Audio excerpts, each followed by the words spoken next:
Кутмандуу кечиңиз менен ардактуу көрөрман, сиздер сүйгөн музыка телеканалы жайдын ысык аптабында жагымдуу ырлар жана мыкты атмосфера менен жан эргиткенге даяр Музлайф программасы старт алды. Бүгүн бизде өзгөчө күн. Себеп дегенде бүгүн дал ушул биздин сезондун эң соңку күнү. Эс алууга аттанганы турабыз. Демек бүгүнкү өзгөчө күндө, өзгөчө мүнөттөрдө биз менен бирге болуңуздар деп кызматка келген мен Айзада Кубанычбек кызы. Ал эми бүгүнкү биздин коногубуз аткарычу сахнада бардык ырларын өзүнүн жүрөгү менен ырдап, көптөгөн миллиондогон көрөрмандардын сүйүктүү ырчысы болуп алган Ильяс Абдразаков. Андыктан бизге жакыныраак келиңиздер дейли дагы амандашып алыңыз алгач. Ассаламу алейкум. Ассаламу алейкум, урматтуу жалпы кыргызстандыктар, бир туугандар, эфир аркылуу музыка сүйүүчүлөр, сиздер менен жолугушканыбызга абдан кубанычтабыз. Баарыңыздарга көңүлдүү кеч. Биз да кубанып жатабыз, себептен көптөн бери келелексиз биздин студияда. Бүгүн бир болушунча бардык жаңылыктарды, топтолгон маалыматтын бардыгын көрөрмандарыбызга сунаса окшойт, Албетте, сөз түрдө. Келиңиз, анда эми салттуу бузбай жаңылыктардан баштайлы. Албетте. Кандай эмне деп айтсак экен? Жаңылыктар азыр байма-бай, артаты менен ырлар, артаты менен клиптер, буюрса азыркы эфирге алып келе албай калдык. Буюрса эмки жумага буюрса сиздерди бир жакшынакай клип менен көрөрмандарыбызды, биздин жанагы угармандарыбызды кубанталы деп турабыз. Буюрса ошондой эле өзүбүз дагы кубанып дегендей. Кайсы ыр, кандай клип болот? Сон клип болот. Ырдын аты Жамгыр деп аталат. Ошол азыр бир аз монтажы бүтүп, бүгүнкүгө жетишпей калдык. Эртең бүрсү күндөрү алып келип беребиз. Калай, бүгүн презентация кылмак экенбиз да. Ооба да. Анан жакында эле социалдык тармактарда дагы сиздин күз айларында боло турчу концертиңизди көрүп баштадык. Ошол туурасында да сүйлөсөңүз. Буюрса, ушул 3-4 октябрда биздин улуттук филармонияда сүйлөшүп концертибизди баштадык. Буюрса, концерт албетте сөз түрдө, толук түрдө жандуу жана ошондой эле көптөгөн кызыктуу жанагындай шоулары көрүп келет, коштолот. Ошол. Бул ошондо сиздин канчанчы жеке концертиңиз болгон турат? Бул жеке канчанчы экенин анык айта албайм го, бирок бул биздин концертте ырдап чыгып, сахнада өз жеке концертибизди берип, Ильяс Абдразаков болуп таанылгандан бери бир 20 жылдын жүзү болуп калыптыр. Ошондо сахнада жүргөнүбүзгө. Ошонун дагы урматына буюрса деп турабыз. Сонун самал экен. Буюрса анда бүгүнкү эфир алкагында дал ушул сиздин 20 жылдык эмгегиңиздин бардыгы жөнүндө сүйлөшөлү, алгачкы кадамдардан баштап. Музыкага бай сүйүктүү телеканалыңыз Музыкада Музлайф программасы уланууда. Азыр сиздин бүгүнкү биздин коногубуз жагымдуу ыр менен кубандырганга даяр. Андыктан болушунча бизге жакыныраак келип, ырдап, бийлеп турсаңыздар болот. Себеп дегенде Ильяс Абдразаков бир гана сиздер үчүн мыкты ыр менен.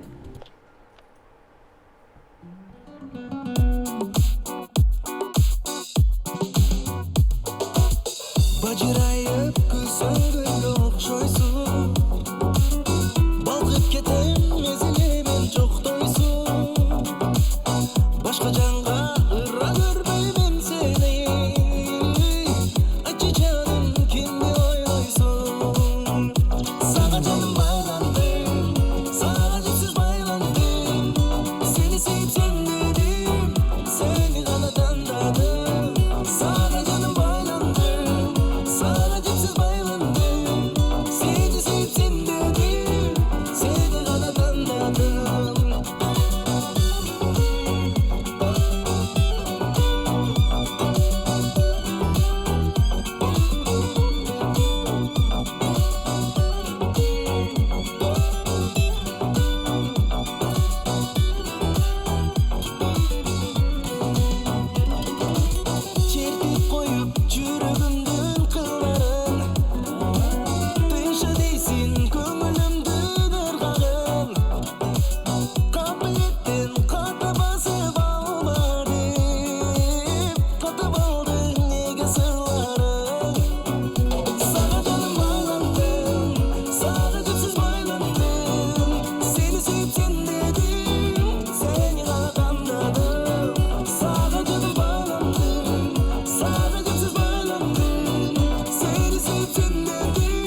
Браво, Ильяс Абдразаков, сага гана байландым аты мыкты музыкалык чыгарма азыр жалпыбыздын жан дүйнөбүзгө бүлүк салды окшойт. Чындыгында Ильяс мырзаны келиңиз өтөрсөңүз болот. Ар бир чыгармасы бул чыгыш ритми коштолгон өзгөчө би элементтери менен болот. Бул сиздин стилиңиздин десек дагы болобу? Албетте, бул өзүмдүн көңүлүмө дагы, табитиме дагы жаккан стилдерден окшойт балким. Ошондуктан албетте ар бир кыргызда ушундай чыгыш, интересный баягындай жанрларды кошуп турганга абден аракеттебиз. Эске салсак, ошондо 20 жыл мурун дагы сиз чыгармачылыгыңыз жаңы баштаганда дагы дал ушул кыймылдар, сиздин жанагы айланган кыймылыңыз барбы? Ушул 20 жылдан бери келет, алмаштырайын деп элеспи же чыгармачылыктын соңуна чейин ушул бийлер менен коштолобу? Сурасаңар берип турам. Берип турасызбы, карызга, Аренда. Же сатасызбы? Жок. Бул өзүмдө калат десең. Өзүңүздө калат. Албетте бул ушундай жанагы эмне калыптанып калса ошол дайым жүрө берет дегендей ошондой окшойт. Балким алмаштырайлы десек дагы азырынча ой жок анда. Кетпейм деди. Сонун. Эске салсак, ардактуу көрөрман, Ильяс Абдразаков 20 жылдык отчеттук концерти күзүндө берген отурат. Ал концерт болушунча шоу менен коштолот дедиңиз. Ошондо сиз кандай асмандан вертолет менен учуп келип коносузбу? Ошентсемби деп дагы эмне кылайын деп атасыз? Ошону айтыңызчы.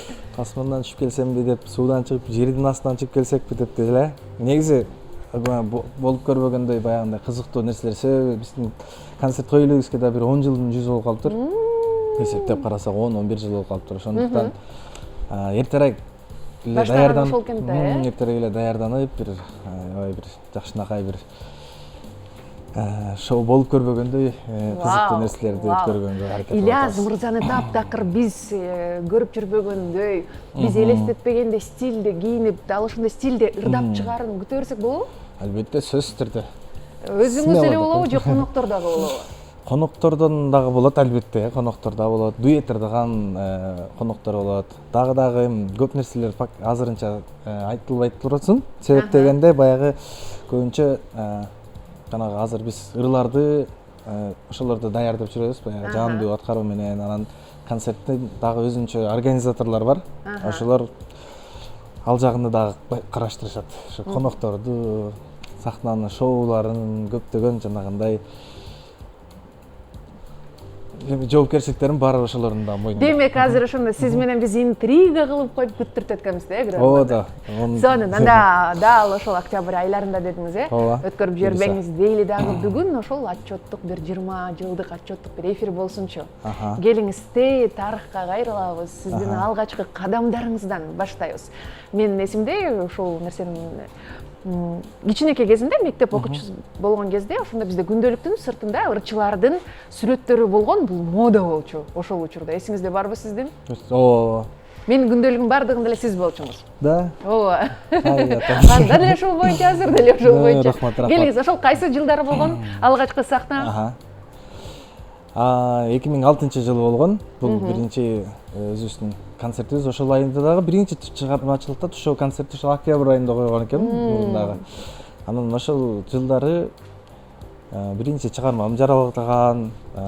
Негизи 2005 жылдан эле баштаганбыз негизичи. Анан 2006 жылдары жанагы ырларыбыз популярдуу болуп, концерт койгонго ыңгайлуу болуп калган. Ошондуктан 2006 жылы баштаганбыз. Ошондой азыр мындай эсептеп көрсөк 19 жыл болуп турат негизичи, бирок баягы эртеби кечпи дегендей баары ошол 20 жылдын урматы деп турабыз. Анан ошол жактагы көптөгөн баягы сиз айткандай дневниктерде мен дагы жүрүп калганымдан кубанычтамын негизи. Меникинде элестетип атасыз. Чындыгында ал учурда популярдуулук башкачараак сезилчү. Анда социалдык тармактар жок.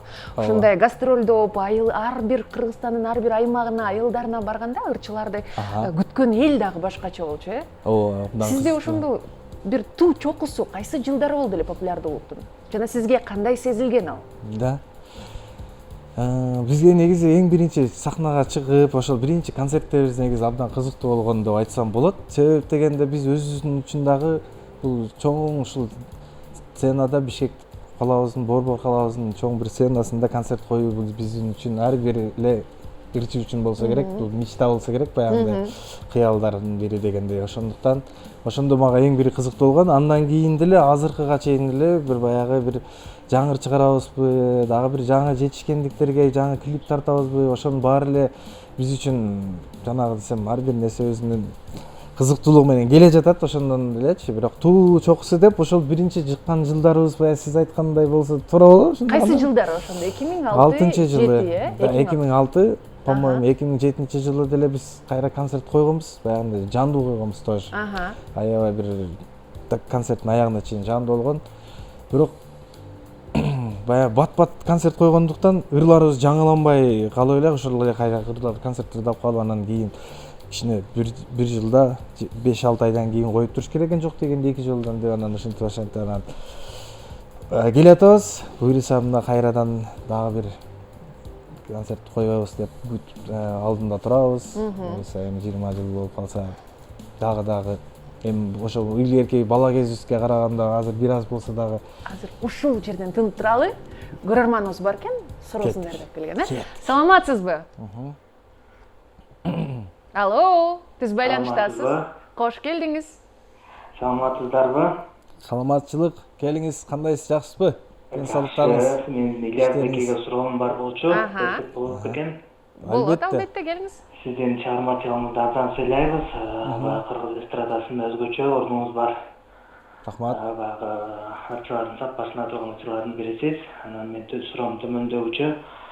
Ырларыңыздан ырдай берсек болобу? Баягы тар чөйрөдө чыгармачылык менен алектенем.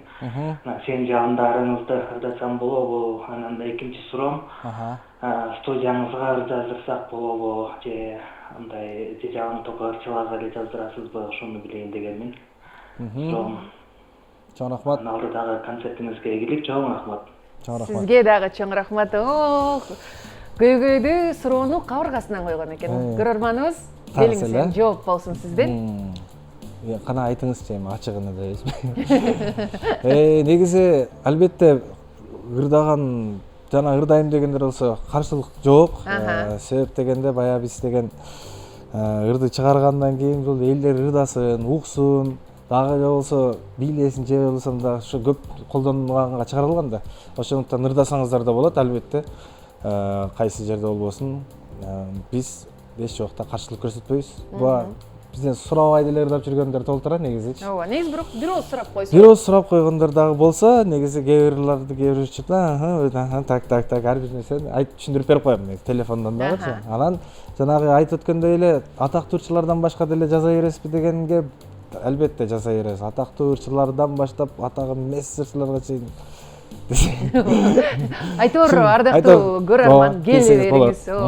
Ильяс мырза сизди тосуп алып каалагандай ыр жазып бергенге жардам берет экен, Сөзсүз. Анын калганын өзүңүздөр сүйлөшүп аласыздар. Ал эми сиздерде дагы Ильяс мырзага өзүнчө берейин деген бир өзгөчө суроолоруңуз болсо, түз байланышка чыксаңыздар болот.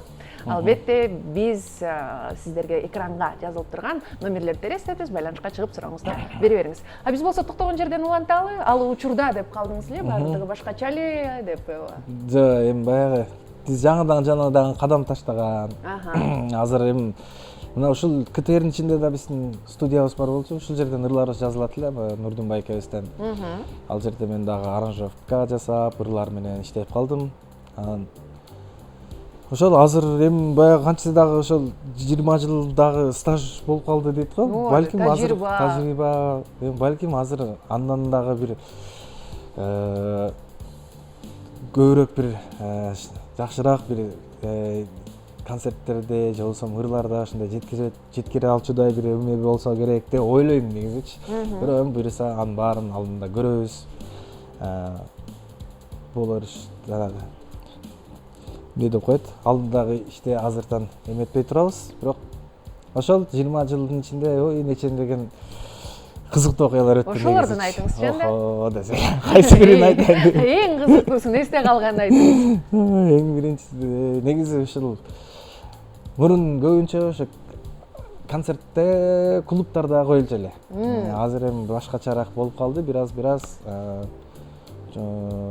жанагындай ночной клубтарда концерт коюлуп атат, чоң жерлерде, жана ошондой эле полияларда дегенде мындай площадкалардачы ресторандарда болуп атат жаңы ачылган. Ошо менен эми буюрса дагы кийин 20 жылдан ары эле ден соолугубуз мыкты болуп өзүбүз аман болуп турсак Аман болуңуз. дагы көптөгөн жылдарды карыта беребиз. Жол болсун. Биз да тилектешпиз ага. Азыр көрөрманыбыз бар экен, дароо кошуп алалы. Саламатсызбы? Алло, саламатсыздарбы? Келиңиз тааныша алатыңыз? Атым Мираида. Мираида, сиздин сурооңуз. Бүгүн аябай өзгөчө эфир болуп атат. Мен үчүн Ильяс байке көптөн бери Муслаевка келе көптөн бери көрө элек болчумун. Мен эң сүйүктүү кумирим, биринчи сүйүүм деп айтсам. Вау! Сүйүүм эмне экенин биле элек деле жакшы көрчүмүн Ильяс байкени. Жана сүйүүм эмне экенин биле элек деле арманым деген ырлары менен оорупчу. Ошол ырдан бир куплет ырдап бериңизчи деп суранам. Анан концертиңиз эмнеге 2 эле күн болот деп сурайм дегем. 10 күн, 15 күндөр берсеңиз 10-15 күн катары менен барганга даярмын. Көптөн бери концертин күтүп жүргөм. Жогоруда алып баруучубуз айтып кеткендей, күндөлүк менин да күндөлүктөрүм сыртында жалаң Ильяс байке болчу. Азырда ошо күндөлүктөрүм сакталган. Чын аябай чын жүрөктөн жакшы көргөн ишим. Ошон үчүн көп күн концерт бериңиз деп суранам. Буюрса алдыңкы рядтардан место алып концертке барабыз деген чоң үмүтүм бар. Анан эме жакында эле баламыз ошо 1 ай мурун калп айтпасам 1 жашка толду. Ошо атын Аалам деп койгон экенбиз. Ошо эмнеге антип койдуңуз, мындай мааниси кандай деп сурайм дегем да, өзгөчө ат экен да. Чоң рахмат. Мираида кол чабуулар. Абдан. Сиздин 20 жылдан бери келаткан көрөрманыңыз экен. Биздин эфирибизге дагы аябай мындай энергия чачып өттү Ооба да, жандандырып, Ооба. Мираида өзгөчө азаматсыз. Негизи бир нече суроо болду бул. Бир нече суроо болду. Баарына бирден айтып. Ырды соңуна калтырып туруңуз. Мен калейдоскоп сурангым келет, ошол жылдарда кетирларды. Сиз айтып турасызбы анда? Макул. Алгач эле эмне себептен 2 эле күн? Эмне себептен 2 эле күн? Азыр бизге ушундай концертти 2 эле күн койгонго пока азыр сунуш түшүп турат негизи. Ошондуктан биз 2 эле күн көрө берели. Манастан чубак кем бекен дегендей болбойбу? Манастан чубак кем бекен дегенди негизи жанагы неле бирдекеге аракет кылып баягы неле бирдекеге пил тигетебиз. Бутуну сындырып туруп албайбы. Ошондуктан баягы ар бир адамдын өзүнүн чыгармачылык жолу бар да. Ошондуктан баягы мен өчө досторум, сахналаш досторубуз менен атаандашып, мен 10 күн коем, так мен 15 күн коем дегенден алыспыз. Себеп дегенде бардыгыбыз бир кыргыз элибизге ырдайбыз. Ошондуктан азыр Мираидадай болуп суранган көрөрмандарыңыз болсо, албетте сөзсүз түрдө биз коебуз деген үмүттөбүз. Жакшы болуп, мына 2 күндү жакшы өткөрүп алсак, жакшы боло турган болсо, биз дагы да болсо суроолор боюнча кайра кое бермекчибиз. Эң сонун биз дагы күтөбүз. Эми кийинки суроого өтөлү. Мираиданын эмне себептен Аалам деп койдуңуз? Аалам деп коюлганын себеби баягы буга аган чейинки балабыздын аты, уулубуздун аты Арлан болчу да. Арлан деген бул баягы мындай алгыр сыяктуу, арстан деген сыяктуу мындай элестетилген. Себеп дегенде мындай эме болуш керек дегенде мындай күчтүү балалардан болсун. Жаман болсо менде болсун дегерсиң. Оода. Андан кийин ошо Арлан деп коюлгандан кийин Аалам деген кийинки ортодо бир кызыбыз бар, Лиана деген. Андан кийин кайра кичинекей балабыз дагы Арланга дагы окшошуп калган. Анан ошондуктан аты дагы Аалам болуп калды. Себеп дегенде азыр Ааламда кандай нерселер болуп атат десең, ошол Аалам тынч болсун деген максатта, же болбосо бул ырларыбызда да катылган экен сөздөрүбүздечи, Ааламда бүт дүйнөмү сага арнайм депчи. Ошондуктан Аалам деген бул ошол Аалам дагы бардык бүткүл дүйнөбүз дегендей сыяктуу ушундай. Сиздердин бүткүл дүйнөңүздөр Аалам экен да. Сонун өмүрү узун болсун. Анан Мираида дагы айтып өттү, күндөлүктөрдө эгерде менин күндөлүктөрүм ошол мектеп кезимде бар болсо, Мираида бүгүнкү күнгө чейин сактап жүрөт экен. Мен ойлойм, Мираидада бир гана күндөлүктөр эле эмес, билесизби ошол учурда календарьлар бар болчу, плакаттар бар болчу, ошонун баардыгы болсо керек туурабы Мираида? Эгерде Мираида ошонун баардыгын чогултуп келе турган болсо, сиз концертке акысыз киргизе алат белеңиз? Мираиданы сөзсүз түрдө Мираида, сиз үчүн аракет кылып атабыз. Бизде аябай көңүлгенен десең, Болду. Анда Мираида окусаңыз. Өзүм отвечаю, Мираида десең. Сизди анда 4-5 Тамаша. октябрь. Бирок Тамаша албетте, беле, жок. мен чакырып коюйн деп Мен атпаймынбы? баягы отвечаю деген сөзүм тамаша, бирок колуман келет жасап берем. Болду, айта бер, чакырайын. Туура эле айта берейин, отвечаю, ооба. Мираида келе бериңиз. Ильяс мырза отвечает. Мираида, сизди куттуктайм. Мен ушундай баягындай күйөрманыбыз экен да, мындай. Мен Чыныгы өзүм күйөрман чыныгы экен. баягы кичинекейимден бери келе жаткан күйөрмандарыбыздан экен. Биринчи сүйүүсү да экенсизди сиз. Мындай эч жака мындай өтүп кетпеген күйөрман экен да, чыныгы. Ошондуктан мен албетте билетти сизге подушкаларыңыз менен келсеңиз дагы. Мына Мираида, анда курбуларыңыз чогултуңуздагы октябрда сүйүктүү ырчыңыздын концертине даярдана берсеңиз болот. Буюрса. Анан эми кийин Мираидан дагы суранычы бар болчу. Ага, мен да кошулгум келип атат. Ошол жылдардагы хит ырлардын калейдоскопун азыр сурансам болобу? Калейдоскоп демек бир нече чыгарманы дароо ушул жерден олтуруп эле. Болот. Так. Кайсырдан баштайбыз? Аткарып өтүш керек болуп атабы, Ооба да. Ырдай эле арманымдан баштайлы. Мираида айтып Суроосу боюнча, Арманым, да. Келиңиздер, анда баарыңыздарды 2006-2007 жылдарга сапар алыңыздар, багытталыңыздар. Ошол учурдун хит чыгармалары бүгүн Muz Life'тын студиясында Ильяс Абдыразаков бир гана сиздер үчүн. Түнү бою уктабастан ойго батам, көз ирмебей сен жөнүндө ойлоп жатам. Кете бердиң кайрылбай, жок сүйүүгөң арбалып, калдым мен жалгыз, күн өтөт сансыз, жок үмүткө алданып. Ардагым жашаймын жан дүйнөм оруп, сагыныч жүрөккө толуп, көңүлүм ачылбаган муздак түн болуп. Күндөрүм күнгө окшошпой, күттүрүп кеттиң коштошпой. Саргайып жүрөгүмдө толду арманым.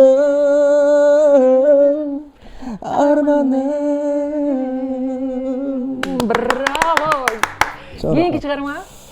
Кийинки чыгарма? Ооба. Аткарайлыбы? Ооба да. Десең, Бүгүн жыргайт экен да көрмөн барды. Жыргайт экенбиз, Так, кийинки чыгарма. Эмне деген чыгарманы аткарайлы? Айчырай, азап. Эркемай, анда? Эркемай. Чырактай жанасыңбы мага, булактай агасыңбы мага, о сүйүм сенсиз жашоом жок. Булбулдай сайрап турчу, гүлдөрдөй жайнап турчу, бул сүйүм сен деп көңүл ток. Жаным, эркемай, жалгызым жаным, жыл өткөн сайын сүйүм күчөгөн. Эркемай, кымбатым жаным, жыл өткөн сайын сүйүм күчөгөн жаным. Эми кезек боюнча азап болсунбу? Боло берет. Кеттик Келиңиз. азап тарткарайлын да. Азап. Ошо менен кутулуп алсам болот. Жок, дагы 5 ыр бар болчу да. 5 да işte. Тамаша. Келиңиз. Кет. Сагынычтан жүрөк эзилди, кыйнап сезимди унута албадым. Күндөрүмдү санап күтөмүн, издеп жүрөмүн, жолуга албадым.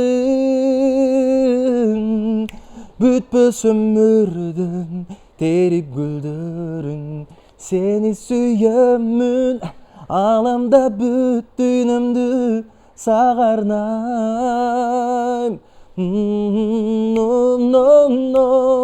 Сагынычка багынып, кыйналып, калдым сызга малынып.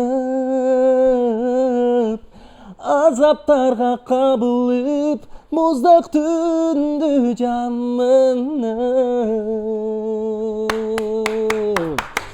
Браво! Чоң рахмат, Көрмандарга чоң рахмат. болушунча майда эле жакты окшойт, дагы кудайбызбы же Кандай дейсиз? Да кайсыр калды ошол учурдун эң эле хиттеринин бири? Да десең, а? Так, кайсы калды? Сиз билесиз да. Болду, ырда десеңиз ырда берем. Эфир бүткөнгөчө деле ырда беребиз, туурабы? Анан кайсыр бар мейли ырдап коелу, да бирөөнү, а? Бирөөнүн сурагын ал дагы бир. Так. Так, шок кыздарды ырдап коелу да. Келиңиздер анда шок кыздар үчүн, Байланым шок кыздардын көздөн учкан сыйкыр нуру, мен балкыган жаңа дары, алтын жибек мончок шору нананей. Ал жомоктогу перидей, сезиле жылмайганы сезим өрттөп тамшандырат, көрсөң көзүң тойбос болуп, көксөп адам арман кылат нананей. Ал бийкештер оттой болот, кол тийгизбес чоктой болуп жанат эй. Байланым көздөрүнө анын жалындаган жазым жаным ай. Жан дүйнөмдө жашайт жалындай, ай.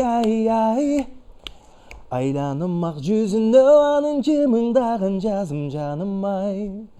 Жыргалымдын аткан таңындай, ай. Чоң рахмат. Музлай программасы өз эфирин улантат. Эгерде жаңы гана кошулсаңыз, кош келдиңиз. Бүгүн бизде конокто Ильяс Абдыразаков, көптөгөн жөрмандардын жүрөк оорусу десек болот окшойт. Эгерде сиздин дагы бүгүнкү коногубузга бере турчу сурооңуз болсо, түз байланышка чыксаңыз болот. Жалпыңыздарды, сизди жана сиздин сурооңузду биз күтөбүз. Анда биз кезекте азыр эми оюнга берели. Шарты болсо эң жөнөкөй. Азыр экранга сиздин ырларыңыздын тексти чыгат, бирок орусча. Сиздин максат аны окуп, анан кайсы ыркен таап, ырдап кетүү. Болду. Сүйлөштүкпү? Сүйлөштүк. Кыргызча ырдайм, а? Кыргызча ырдайсызбы? Ооба, болгону орусча эле окуйсуз дагы, анан кыргызча ырдайсыз. Сиз даяр болсоңуз, биз даяр болсок, анда оюнубузду баштайлы. Экран бул жакта. Живу с душой, что болит без конца. Не деген эле бул? Так, с тоской переполнивший сердце до дна. Ох, ата. Мен ырымды бул десең. Сиздин окшошпойт абы? Окшошпойт да? Так, мои печали, мои тоски. Живу с душой, что болит без конца. Болду. Кайрым экен арманымды. Жашаймын жан дүйнөм оруп, сагыныч жүрөккө толуп, көңүлүм ачылбаган муздак түн болуп. Да. Арманым калып калбады. Мои тоски деп койсоң. Макул, бул репетиция болду сиз үчүн. Бирок таптым, а? Таптыңыз. Балдоруна коюп койгула десең. Кийинкисине. Привязываюсь. Так. Девчонкам резвым, Девчонкам чей волшебный свет, как колдовство, для души моей целебным ветром золотой шелк, ожерелье волшебство. Так. Бунуңуз байланам шок кыздардын көздөн учканы. Болду. Көздөн учкан сыйкыр нуру, мен балкыган, буну мен оонго түшүрүп көрөт атпаймынбы баягындай элечи, композитор катары элечи. Кечирип коюңуз. Девчонкам резвым, чей волшебный свет, как колдовство. На-на-не. Кыргызчасын ырдаңызбы же орусчасын ырдап салайын деп атасызбы? Бирок таптым да. Ооба, бирок ырдап коюшуңуз керек да, шарт. Ал жомоктогу перидей. Жаңы ырдадым го кайра. Макул, кайта кийинкиси. Хочется уйти от этой боли. Хочется уйти от этой боли, но сил не хватит. Как не стремись к полету, сердце без веревок связано без воли. Не заставляй ждать, приди, спаси от горя. Турат була саптардан десең, Туура эле багытта баратасыз. Туура эле бардым. Бирок башкараак окшойт да. Ошол эле. Ооба. Ошол элерби? Ырдаңызчы гана. Ошол эле да. Күчүм жетпейт, мен унутууга талпынсам, айласыздан жүрөк жипсиз байланган. Күтүрбөчү келчи кучак жанына, жүрөк толарман, дайга салган десең болду. Кийингиси. Так, скучаю. сагынамын сени кыйнабачы мени күтө берем ар дагы сагынамын сени сагынтпачы мени сүйөм сени ар дайым Макул кийгиси. всегда. Кеттик. Поддавшись тоске, страдая, дейт, а? Окунулся в боль, Бул кайсыр болду экен, а? оказавшись в мучениях. Закутался в холодную ночь. В мучениях дегенге маани берсеңиз табасыз да? Кыйналдым. Буларды кантип унутуп атасыз? Страдая. Полностью же мои песни страдаю обычно десең. Ну да. Бирок мында аябай өзгөчө азап кылып аткансыз да? В мучениях закутался в холодную ночь. Азап кылышканмын, а? Аты эле айтып турат. Сагынычка багынып, кыйналып. Кыйналып. Ушул мына холодный ночь деген түшүндүм. Азап Муздак кылыңыз. түндө жамырып дегенди той, а? Деп койгуз эми ушул жагын. Болду. Сагынычка багынып, кыйналып, калдым сызга малынып. Азаптарга кабылып, муздак түндө жамырып. Чоң рахмат. Сизге да рахмат айталы. Чоң рахмат. Музыкалык квест болду окшойт сиз үчүн. Чуть-чуть десең. Ардактуу көрөрман, эгерде сиздин дагы бере турган сурооңуз болсо биз сизди күтөбүз. Ага чейин анда биз кезекти блиц суроолорго суналып. Кыска нуска суроолор болгону бат-баттан эле жооп берүү керек, э? Болду. Жандуу үнбү же фонограмма? Жандуу үн. Эгер убакытты артка кайтарсаңыз, эмнени өзгөртөт элеңиз? Убакытты артка кайтарсамбы? Так, эчтекени деле өзгөртпөйт экен. Концертпи же тойбу? Экөө тең. Бирөө жандуу үнү, бирөө капчыкка дейсизби? Ильяс Абдыразаковду элге тааныткан 3 чыгарма? Абдыразаковду элдерге тааныткан 3 чыгарма. Арманым, жаным ай, азап. Жаным ай калыптырсыз, э? Макул. Эң акыркы жолу жүрөгүңүздү оруткан сөз? Жаным айды ырдадым десең, ырдадык. Ырдадык, э? Шок кыздарчы. Ооба. Так, эң жүрөк оруткан? Эң соңку жолу жүрөгүңүздү оруткан кандай сөз болду? Мен андай деле сөз боло элек, негизи жүрөгүңүз оорубай эле койсун. Болбой эле койсун. Ланталарда ыр жаратууда, обон жазууда көбүнчө түндөбү же күндүз илхом келеби? Түндөбү же күндүзү? Обычно кечинде жакшы болот. Өзүңүзгө айтылган бир катуу сын болду беле? Катуу сын мага айтылганбы? Негизи билбейм, андай сын көп эле айтылат. Мындай алган, мындай. Мындай эсиңизде калганчы? Эсимде калган жок. Эсимде калган болгон эмес. Сын деген бул жакта дагы жашоодо деле айтыла берчү нерсе, ошондуктан баягы анчалык көп көңүл бура бербейм сынга. Ал эми эң сонун комплиментчи эсиңизде калган? Красавчик дегерсең. Кошулам. Жок, негизи көп эле комплименттер айтылып келет, негизи бирок баарына негизи ыраазычылык, рахмат. Жан дүйнөм менен эле. Ошол кубанып коем. Сиздин 20 жылдык чыгармачылык тарыхыңызда эсиңизде калган өзгөчө бир күйөрманыңыз болду беле? Ушундай аша чаап кеткен күйөрмандар болот эле го ошол жылдары. Аша чаап кеткен күйөрмандар болгон, негизи болгон. Сенсиз жашай албайм Ильяс деген, мен сени сүйөм дегендер. Ооба. Кесем, колумду кесем дегендер. Ошондой да болду беле. Негизи мындай беки күйөрмандарыбыз бар эле, мындай машиналарыбыздын сырттарына мындай жашылдар менен чийип кеткен, жүрөк тартып кеткен. Ушундайлар болчу. Анан ар дайым келсем эшиктин алдында эле тура берчү да. Эмне тура берчү? Эки кыз. Күйөрмандар сана. Бир эмес эки кыз. Сыртка чыккандан уяласың да, сыртка чыккандан анан сүрөткө түшөбүз дейт. Кээ бирде унчукпай эле карап туруп калышат эле. Кийин бирок барып сүрөткө түштүк, кийин ошондон кийин келбей калды окшойт.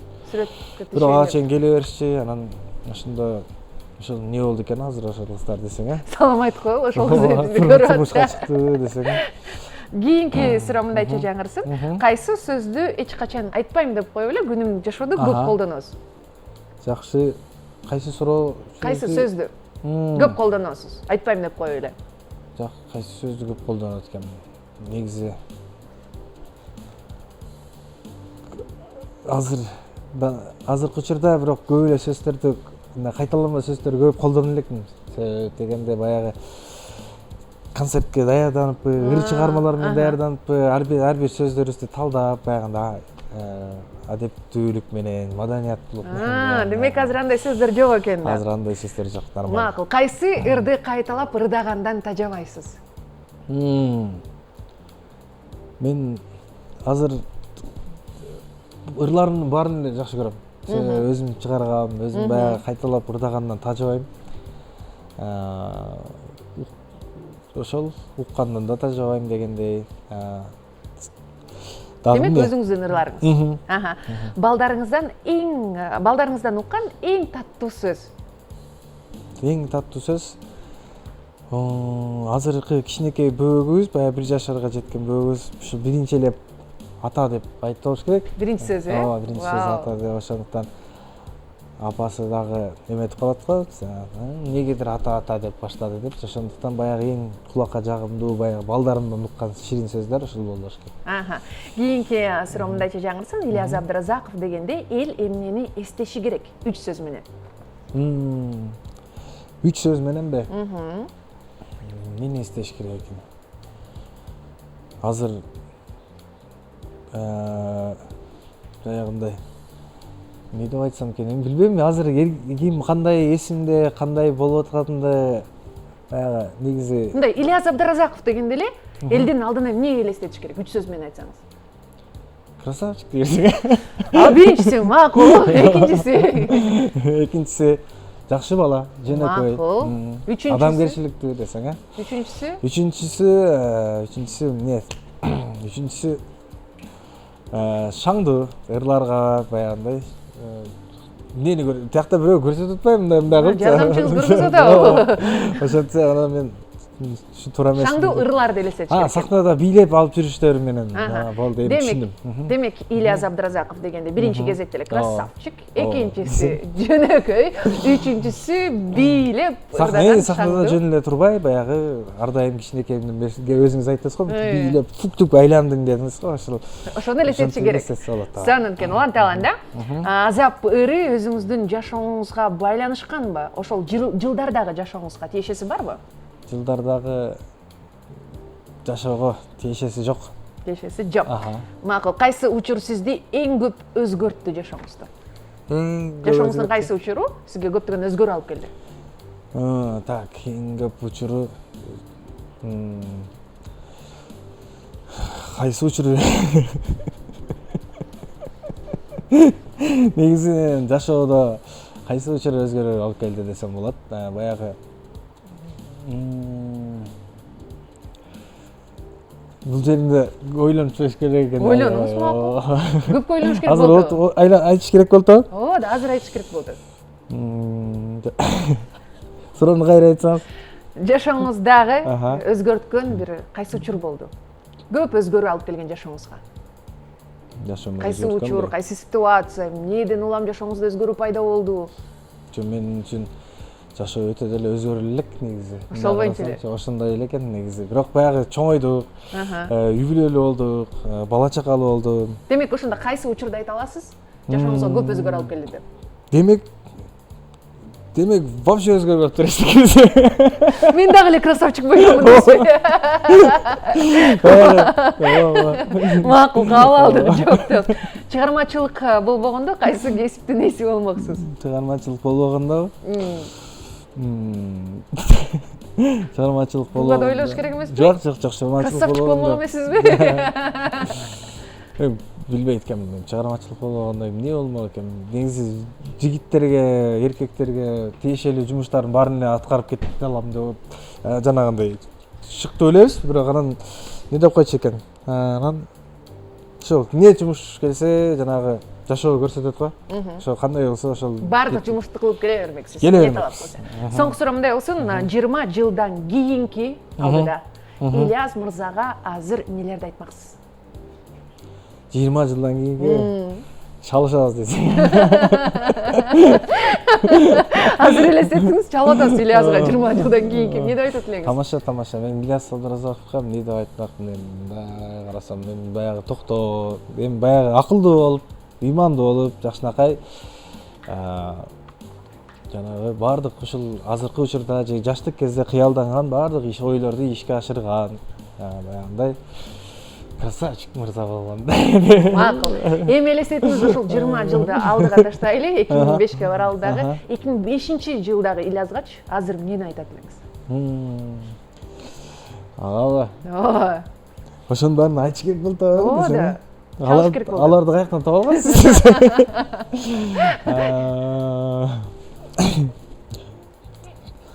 Сиз эме эмне деп айтат элек? Эми жанагы 2005-жылдагы Ильястарга жанагы көп нерсе айтмакмын эми. Мисалы үчүн бирөөнү айтып коюңузчу ошону. Бирөөнү айтып коеюнбу? Ооба. Ильяз эмне дейт элеңиз? Эмне десек болот экен эми? Билбейм. Ойлонуш керек болуп атат окшойт. Себеп дегенде баягы ар бир жашообузда эле эме эмес да, мындай өзүбүз кылган нерселерибиздин баардыгы бул жөндөн-жөн баягы. Эмес, баардыгы ошондой болушу керек дейсиз. Ооба. Бирок ошондой болсо дагы ошондо жаңы баштап көз жанып турган Ильязга азыр эмне деп айтат элеңиз? Эсиңизге келдиби, болбосо анда үйдөн ойлонуп келиңиз дейм. Сиз билсеңиз айтып коеңузчу. Мен Ильяз болсом айтат элем да. Үйдөн ойлонуп келип, айтып коелу. Ошондо азыр жооп жок. Негизи бар эле жакшы. Баягы Азаматсың, ушул боюнча алга кадам таштай бер демек экенсиз, Эң туура. Эң сонун. Азыр анан 20 жылга артка кайтып барган соң дагы бир нерсе эсиме келип кетти. Мажит менен биргеликте да дуэтиңиздер бар эле. Ооба. Дал ошол дуэт концертте жаңырабы? Буйрусабы. Болот. Сөзсүз түрдө. Биз уже жанагы ырлар уже Жаңы- даярданып атат. Ошондо буга чейинки дуэттин баардыгы ошол боюнчабы же жаңыланабы? Ремикс вариантында болобу же? Жаңыланат эмес, бул жандуу үндө аткарылат. Анан жаңыланат дагы, эми карасак ар бир эмелер ошол Кайра иштелип чыгат экен. эмне ойлосо ошолор ойнонот. Короче, ал Мажит экөөбүз даярданабыз. Анан концерттен айтайлы. Же болбосо жана практически көрсөтүп беребиз. Азыр мындай эле айтып койгон менен анан Мажит экөөбүз жүрсөк анан бири-бирибизди табыша албайчы. Макул. Анан кайсы бир жылдары сиз өзүңүздү актер катарында сынап көргөн учуруңуз болгон? Азап деген кино болсо керек, сизде? Кино болгон. Дагы да болсо Сынап көрөйүн дейсизби? сынап көрөйүн дейсизби? Жок. Мен Жетиштүү болдубу? болот, нормально. Өзүмдү сынап көрдүм. Анча деле эмес экен. Актерство биздин колубуздан келбейт экен. Себеп дегенде баягы биздин колубуздан бир да ушул өзүн аткарып жүрө элечи, балким, может, канча жылдан бери, может, Балким, балким. Сонун, анда биз ошол күндөрдү күтөлү. Сизге чыгармачылык ийгилик, чындыгында сагынып калыптырбыз. Көрөрмандар дагы бизге, көрөрмандар дагы кошулса керек. Анда мен сизге кыска нуска эркин микрофон сунайын дагы сахнанын төрүнө узатайын. Болду, чоң рахмат. Сиздерге да чоң рахмат. Негизи эртең каникулга чыгып атышпыздар, аман-эсен барып, эс алып, жакшынакай келиңиздер. Сиздерге дагы ийгилик каалайбыз. Ар дайым ушул музыка каналынды биздин элибизде музыка сүйүүчүлөрүнө жакшы жан дүйнөсүнө музалар тартып жүрүңүздөр. Чоң рахмат. Дагы да болсо эфир аркылуу көрүшкөнчө Кыргызстаныбыз аман болсун, асманыбыз ачык болсун, негизи эле жер жүзү аман болсун, тынчтыкта бололу. Чоң рахмат айтканыңыз келсин, сизге да ийгиликтер, сахнанын төрүнө орун ала берсеңиз болот. Ал эми буюрса күздө боло турчу концертиңизге ийгилик, даярдыктарың мыкты болсун. Мен дагы сиздер менен коштошом, ардактуу көрөрман. Ушуну менен туп-туура биз 2 айлык эс алууга жөнөдүк. Кайрадан экран аркылуу көрүшкөнчө жалпыңыздарды жакшы көрөбүз, жалпыңыздарды сүйөбүз. Сиз биздин өмүрүбүздө бар болуңуз. Ардактуу көрөрман деген жакшы сөздөр менен коштошом. Аты жөнүм Айзада Кончбек кызы. Жалпыңыздарды, көңүлүңүздү сахнага буралы.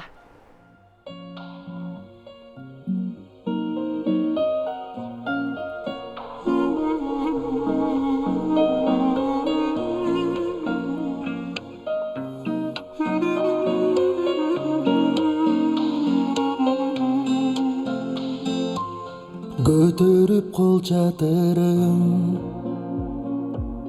көнөктөп жамгыр төксө көрүнүп калабы деп көчөңдөн күткөн көпкө азабың тарттым эле а балким балалыктыр акбасты жаштарымды сыртта жамгыр акбасты жаштарымды сыртта жамгыр көктөмдө кеткен ойдон көзүмө урунбадым гүл жакка учканыңды көргөндөн угуп калдым